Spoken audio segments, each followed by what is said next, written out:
So I booted up my laptop, to-do list prioritized, ready to have one of those rare productive days where I could do what I love most, solve hard technical problems in Ruby. And then the Slack message that every engineering leader dreads is from my boss. Hey, Austin, could you look into this $8,000 overage in our analytics vendor? I metaphorically tore up my to-do list. My day had just been ruined. I'd been morphed from this perfect programming day to be a detective, where I had to find the root of our overage. And it could be anywhere in any of our layers, web, mobile, or data. And the worst part is, this isn't the first time this happened. It was a monthly occurrence. No matter how much we communicated with our team, it was just too easy to introduce another expensive fire drill. That's when I realized that this vendor was not a partner. They became a distraction. This is the story of how Doximity took control of the situation. We got rid of that expensive, misaligned vendor and took control of our analytics pipeline and replaced it with a Rails-based solution. Now, I'm not saying that every vendor needs to be pruned. Many of you are probably familiar with the drill, though. Lots of big promises, the vendor lands and expands, costs creep up, performance goes down, and you're left with a system that you can't even get visibility into, let alone control or iterate on to get the features that your developers need in order to get stuff done. Vendors are kind of like that new tricycle feeling whenever you're a kid. You know, you get it, it just fits. You're able to get around and do the things you can with your little legs getting around.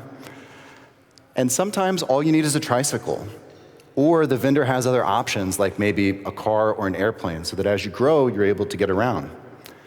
But sometimes, with success, you do grow. And you outgrow the vendor. It no longer fits. And then you're stuck with a system you can't control or even use. That's how we felt at Doximity.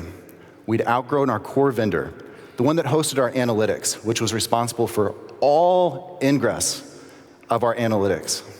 This is the system that our company depended on in order to make multi-million-dollar decisions on products and features. For years, we'd worked around the limitation, and we were ready for new transportation. Now let's outline what this vendor did for us and what Doximity does and some of the issues that we had. Hopefully, if this rhymes with something that you're experiencing, it might motivate you to give Rails a try. Okay, Doximity is a professional medical network. We provide a wide range of tools for medical professionals in the United States, ranging from workflow, networking, and education.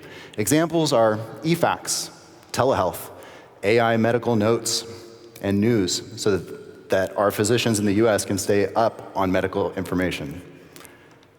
And our business team relies on the analytics data in order to make decisions on how to prioritize those products and optimize features. It's one of the reasons that we only have dozens of products instead of hundreds of products. We have to make sure that what we're building is being used by the medical professionals that we serve. And at a high level, kind of like how David just hinted here, our analytics vendor, when you pull back the curtain, they're just a crud monkey, just like we are. At a high level, all that they are is an extremely reliable API that wraps a database that does some things for us. The way that it would work is as physicians, nurse practitioners in the US would use our application, they would send first-party analytics from clients that we build and own and maintain to the analytics vendor, to a URL that is under the Doximity domain. This is different than third-party analytics, like Facebook tracking cookies or things like that. We send first-party analytics about usage on our applications in mobile and web. The vendor would receive that. Now, I'm going to be dunking on them a lot. They were extremely good at being up. They were very reliable. And this vendor would take that data, they would do something with it, and then they would send it to a data store internal to Doximity. Business would then read from that data store in order to analyze it and make decisions about what was going on. Now, let's talk about the first pain point. I'm going to outline 5 of these. But the first one is direct costs. This vendor was very expensive. The contract dollar on this was around $250,000 a year. That's a lot of money, right? And the worst part is, though, it wasn't just the money. If they did everything that we needed and it was $250,000 a year, that'd probably be great. We would just stop there. but they also had some higher misalignments pricing-wise. So for us, what that meant is they had a pricing model that was based off of unique users accessing the site. In effect, that meant that a doctor that uses our application and they access it 100 times in a month costs the exact same as a public user visiting the website just one time. You could probably surmise exactly where the outages or the overage would come from. Somebody would accidentally put analytics on a public page, or they would mess up the tracking ID there, and we would get this huge blown up bill that we would have to go and play whack-a-mole to figure out where it was wrong at. Okay, so now let's talk about some of the indirect costs. So we have this misaligned vendor, they're very expensive, it's hard for us to use this everywhere. The next one is related to what I call validations. So in order for the business to make decision on all of this data that's coming in, and we're talking about relatively large scale, about 3,000 events per second come into this pipeline. So at the end of every month, you're talking several billion records in the analytics system in order to analyze. In order for the data team to format this and be able to make decisions on it, aggregation, querying, has to be in a standardized format. And we had validations on this data as it was sent so that we could make sure that they could actually query it. It'd be kind of the same thing as, imagine querying a standard SQL database versus like a willy-nilly JSON document somewhere. It has to be in a standard format so that we can understand the data and aggregate it. And validations at the scale that we had were not supported by our vendor. We worked with them for a couple quarters on this, and it was a huge frustration. We have a analytics schema that's based on JSON schema. It's about 64 megabytes. It's huge. We worked with them for a couple quarters to try to get this figured out, and they just kept tagging us along. Hey, yeah, we were their alpha monkey, trying to figure out exactly how we can get this thing to work. And at the end, we just bailed on it. What was the result? Well, we still needed the validation. The business team still needed to make these decisions on the data that we were sending to them. So we had to embed this 64 megabyte JSON schema on every single one of our clients. We had 6 of these between iOS, Android, web, and our Ruby-based servers. This was really hard to maintain. 6 separate libraries. We had to independently deploy every time there was a change, and there were changes very, very often. Okay, so analytics is a first-class concern for Doximity. Our business team absolutely relies on it. Several of our teams rely on the real-time data that comes through this in order to make decisions for their products. So our QA team also validates this analytics as part of their workflows. Before we ship a feature at Doximity, we have QA send it out to a staging environment just to make sure that it's working. But the 64 megabyte file, along with the 6 custom clients, it was really brittle. It was very easy to introduce an outage in your analytics when you tested in staging, but it was different inside of production. So our QA team had to validate this data in production in addition to staging as they were shipping it out, okay? So that doesn't sound like a big deal, but imagine you're sending out you're shipping out a new screen on iOS. You have 20 separate events. Hey, all you want to know is, did somebody visit this page? Did they click on this button? Did they see this video ad or something along those lines? 3,000 events per second. The vendor exposed a web page for our QA team to be able to go in and actually validate this data. That would be great. They would visit the data, but there were some serious constraints. They would get all 3,000 of those events per second streamed to their browser. They had no way to limit the amount of data that was sent to them because this wasn't a problem that most of the customers experienced at this vendor. So if you imagine you have a web view, you get all the data, and then the additional constraint is they could only see 500 of those events at a time. So as a QA person, what you would have to do is you would go emit the event in production, you would go to your web page and you'd push pause. And you would hope to God that you would capture that single event that you want to make sure is there. And you got about 1/6 of a second. So the result is our QA team had to put some limits on shipping analytics. It's a first-class concern, so it has to happen, but they could only do 1 at a time. So that 20 analytics event, that just blew up the amount of work that team had to do.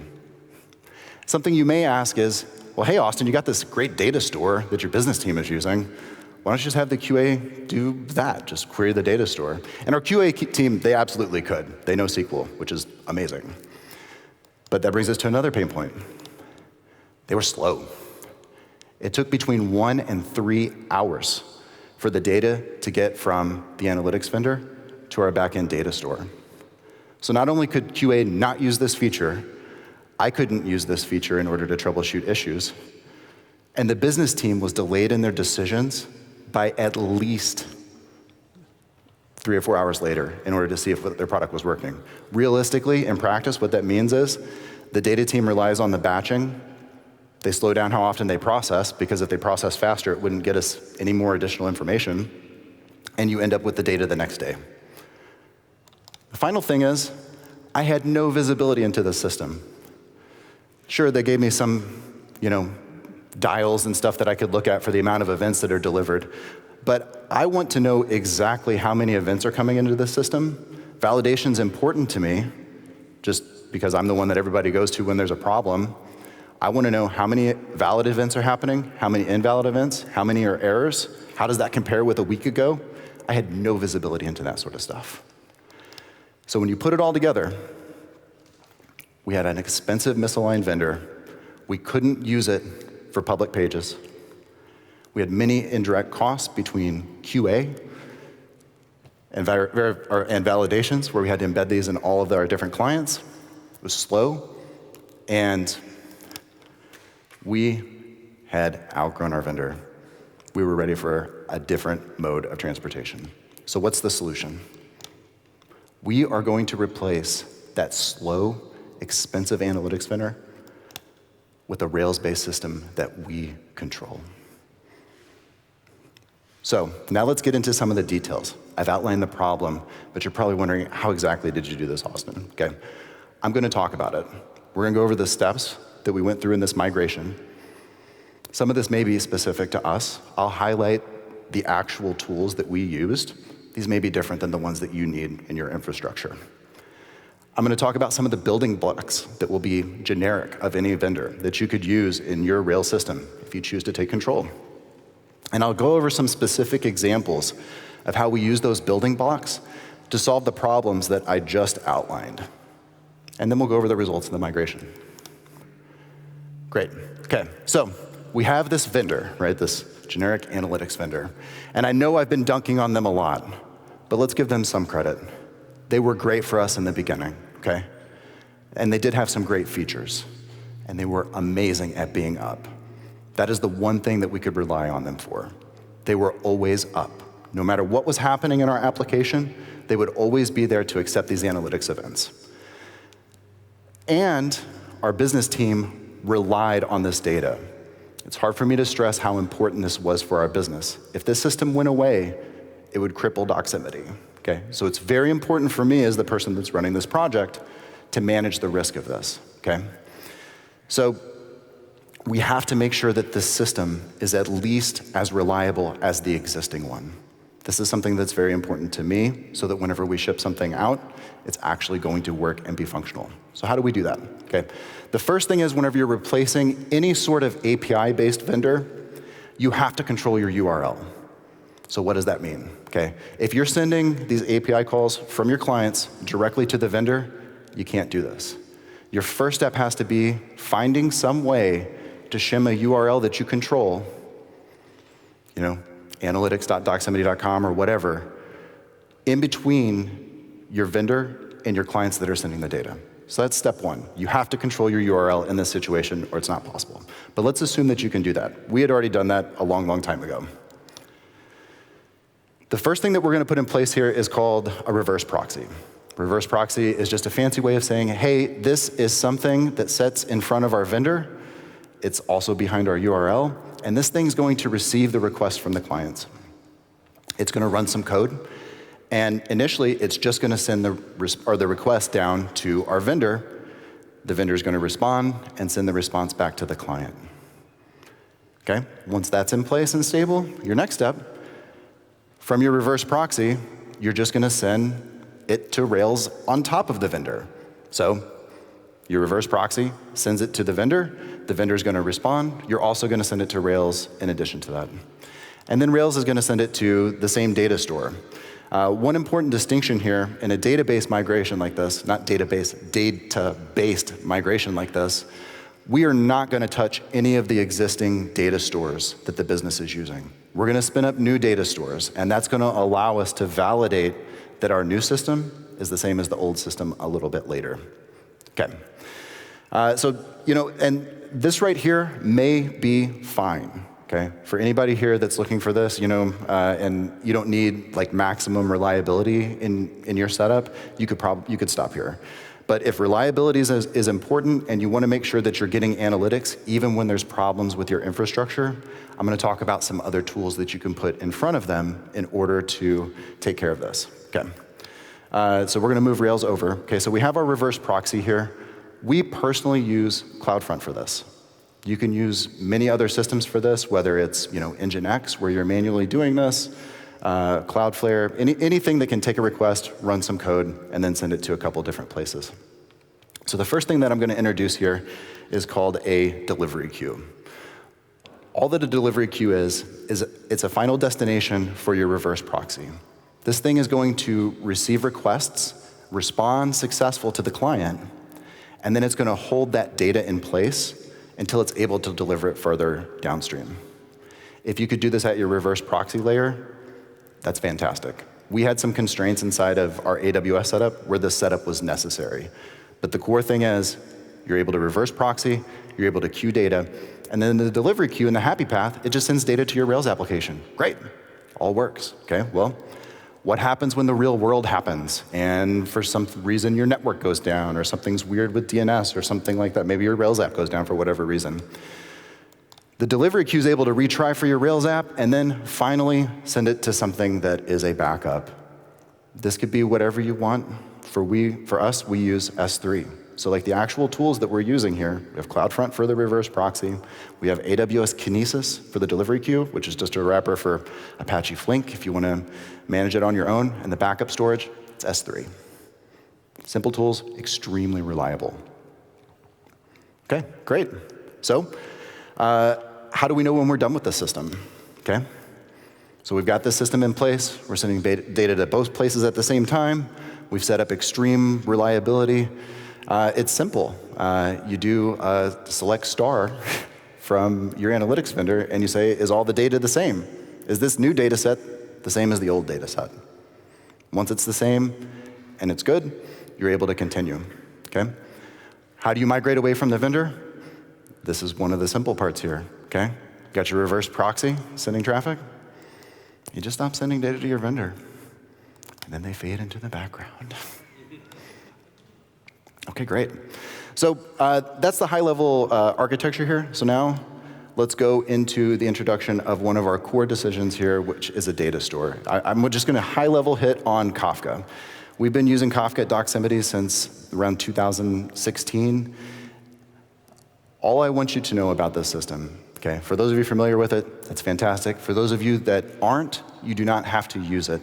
There's some reliability and replayability and really easy horizontal scaling traits of this system, but you could just use a database, okay? You don't have to use Kafka for this. But there's three things that I want you to know about Kafka, because I'm going to be using these words in my talk here. The first word is topic, okay? You can think of this as like a database table or an array. You just put a bunch of data in a row, and then as you put data into it, it gets put on the very end of that row. It even kind of looks a little bit like a database, right? If you imagine the primary key is like 0, 1, 2, 3, 4. Kafka is very similar to that. Okay, the second concept is called a producer. Producer is something that puts data on top of this Kafka topic. You could think of that as just a create statement. And then the final one is called a consumer. Consumers are independent of the actual data store. Okay, this is one of the great things here. We will hit on this in detail later with some of the solutions that we have. But one of the great things with consumers is you can have multiple of these, and they're both responsible for reading data from a topic. In a database type setup, the way that I would accomplish this is one of two ways. I would either have to have an after commit hook, where I kick off some background job, or I would have to read the entire database sequentially if I was wanting to go through and do something on the records. This gives us that ability for our consumers to not even really be concerned with how the data is getting in there or what our application's doing. It allows me to build features on top of the application without worrying about the production of them. Okay, so another thing before we go into some of the internals here is we also found this excellent gem called Kafka. We found this when we were about 3/4 of the way through the migration and we switched to it. It is exceptional. If you ever end up using Kafka, this system gives you some really tight integrations, especially with testing. With this system, I was able to test end to end, and I'm very confident whenever I make a change in this system that it's going to work actually in production the same way. Okay, great. So we've talked a lot about the high-level architecture. Let's actually get into some of the code here. So the first step, I said, hey, your Rails API is going to get a request. Okay, what does that actually look like? So this is just a generic example of a controller. Okay, we're inheriting from Action Controller API, and request comes in. What do we do? Okay, the most simple thing you possibly can. Okay. This step here is only responsible for taking a request from the internet and putting it somewhere so that I can do something with it later. This gives me the ability to replay that. It gives me the ability to put errors in a specific spot so that I can look at them, and this system can just stay up. It stays super simple. There's no processing, there is no validation. It is very, very raw. Very simple. So what happens here? Okay. Create a class. It's really just a bucket of functions. I only have one thing that ever produces into this application, analytics event streamer, and it's going to publish what I call a raw event. That's our first topic. This topic contains every single raw request that's coming into our system. And maybe that's fine. Maybe you don't have to deal with errors, but what happens if there's some error in this very simple system? I mean, it's possible. Maybe I'm being paranoid. So we're just going to add some rescue code here. Hey, if anything happens here, we're just going to publish what I call a dead letter event.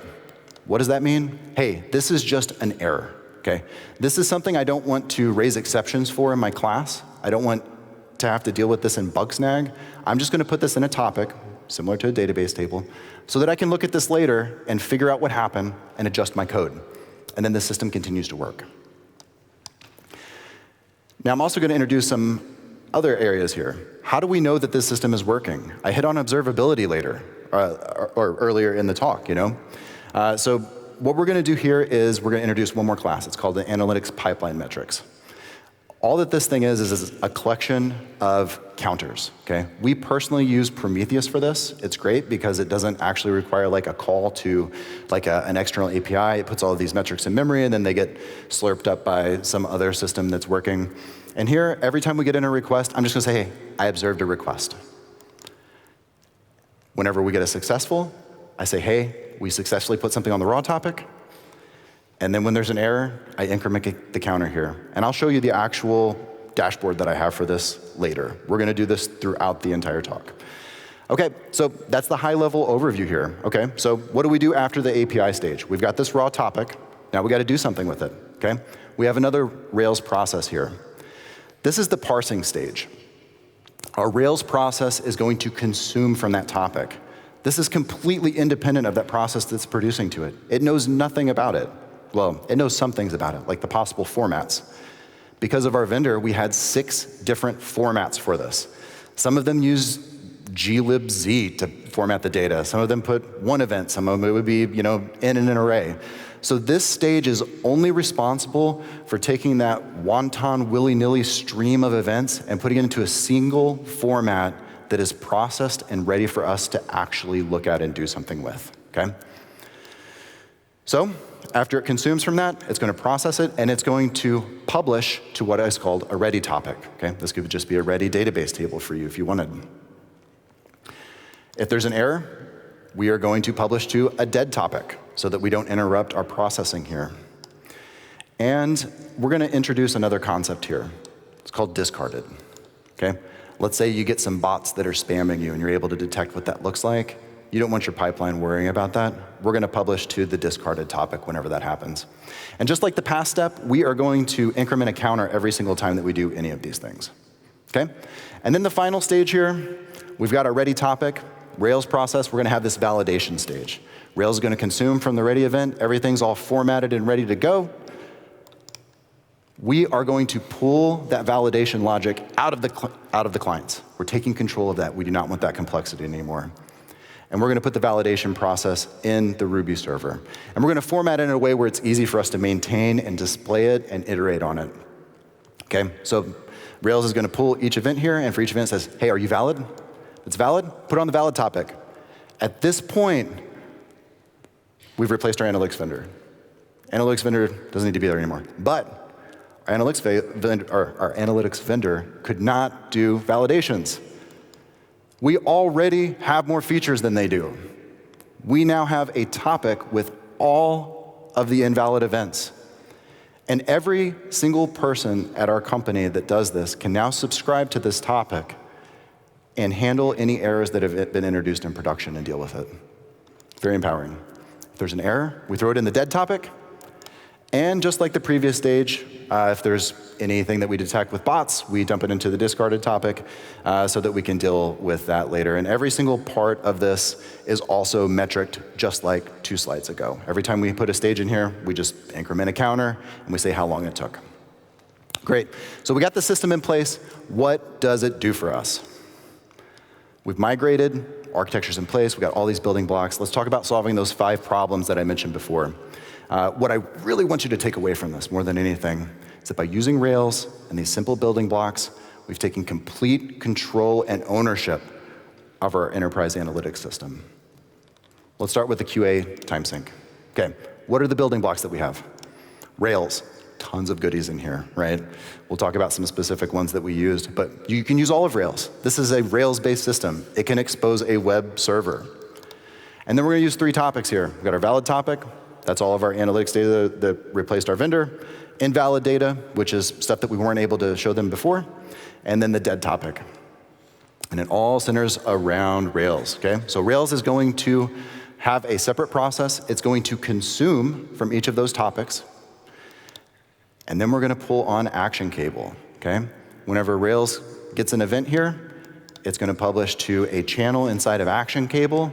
Our QA team is gonna load up a browser that's gonna subscribe to Action Cable, and we've now replaced our vendor, right? But since we control this, we can actually go a step farther. We're not gonna live stream 3,000 events per second to a QA person. That's completely useless to them. It's very simple for us to build an abstraction around these streams inside of Action Cable so that they can just subscribe to their user ID, and we can only broadcast to that user ID. So they see all 20 of those events at once. We just took a 20 event story down to a one-time story, and they're done. Also, in the past system, when there was an invalid event, it would just disappear into the ether because it would happen on the client. Here we're able to tell them, hey, this thing was invalid. Here's another simple thing, and this one just blows my mind, okay? Feature request for years. I wish we'd done this migration like 5 years ago. For years, project managers, can you please give me a web UI to show me what all the validations are? It's actually pretty difficult with the old system. It really was. Like, we had so many people try, it was janky, just didn't work out super well. But with Rails, we've already formatted this validation library so that we can maintain it easily. We were able to build this out in about an hour and a half. It's a file system. That's all it is. It's a file system with a filter on it. You can do this with jQuery. Don't even need jQuery. Just do this with plain JavaScript. It's a file system, put in a filter, you can search through it, you can see the analytics events. And you can see every historical change that's ever been made to those analytics events. So here, we have 2,500 different events on this. There are thousands in the history of this. Okay, so now let's talk about observability with these building blocks, okay?